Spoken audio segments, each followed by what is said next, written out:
So, your employer just offered you stock options. Great news, right?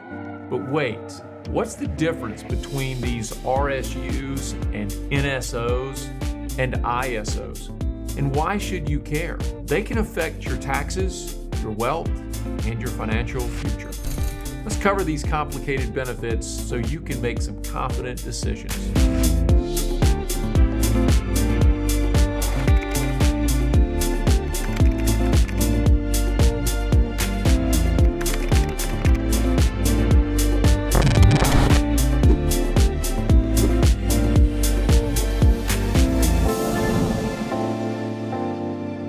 Welcome back to We're Talking Money.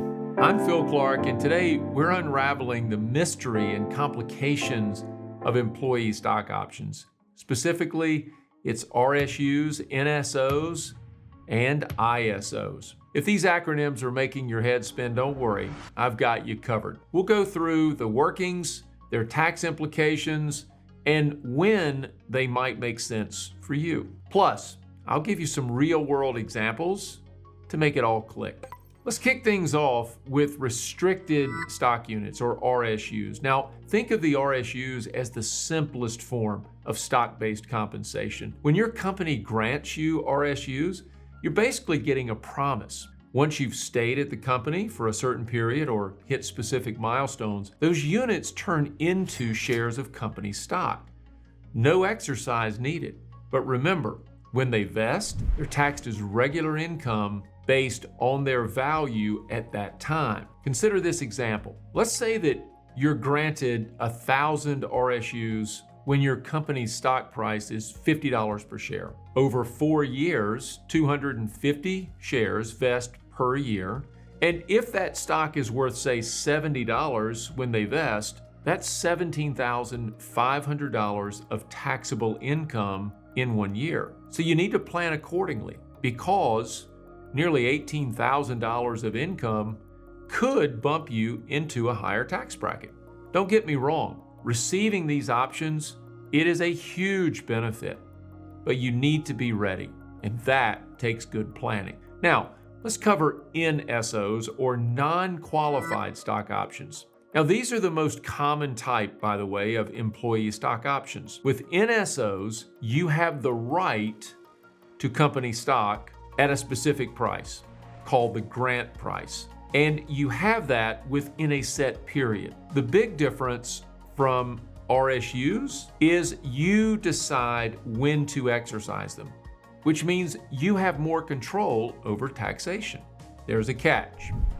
You're gonna owe taxes twice with this type of option. First, it's the ordinary income tax on the difference between your grant price and the market price when you exercise. If you sell the stock and it's appreciated, you'll have to pay a capital gain tax. So ordinary income first, capital gain second. So let's look at this example. Imagine your company grants you 5,000 NSOs with a strike price of $20. And 5 years later, the stock is worth $60 per share. If you exercise and buy at $20, you immediately owe taxes on the $40 per share gain. It's a $200,000 total.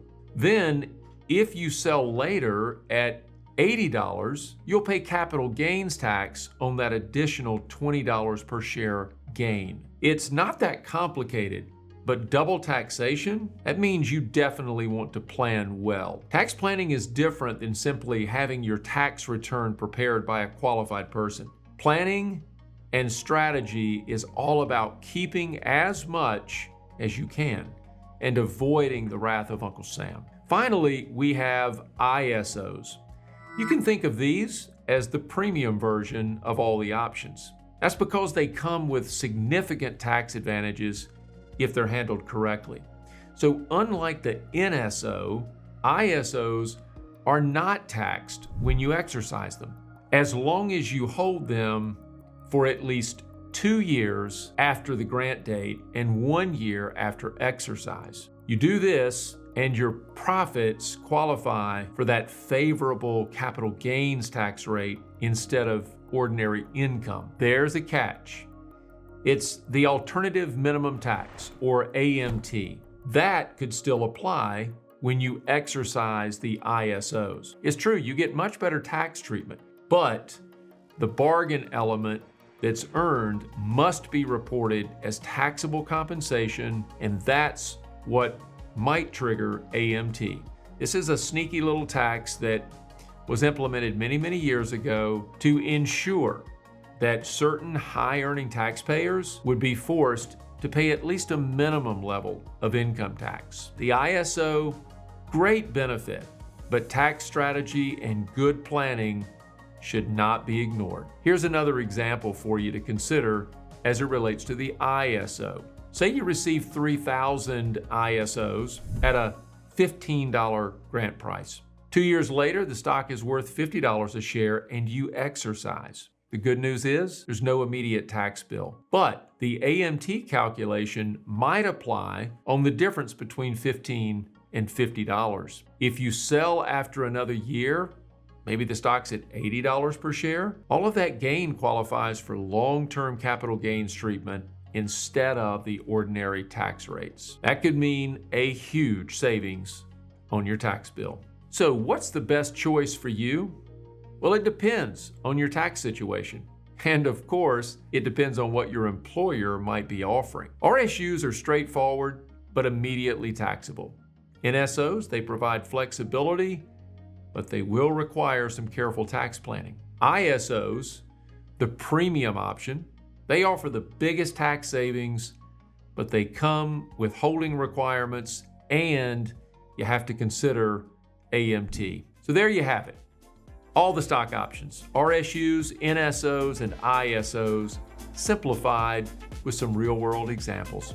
Understanding how these work can help you maximize your stock compensation, and with some good planning, you can avoid the huge tax bites. Did this help clarify things for you a bit? I hope so. Hit that like button, subscribe, and drop any questions or experiences in the comments below. And as always, keep making smart financial decisions. And I'll see you next time on We're Talking Money.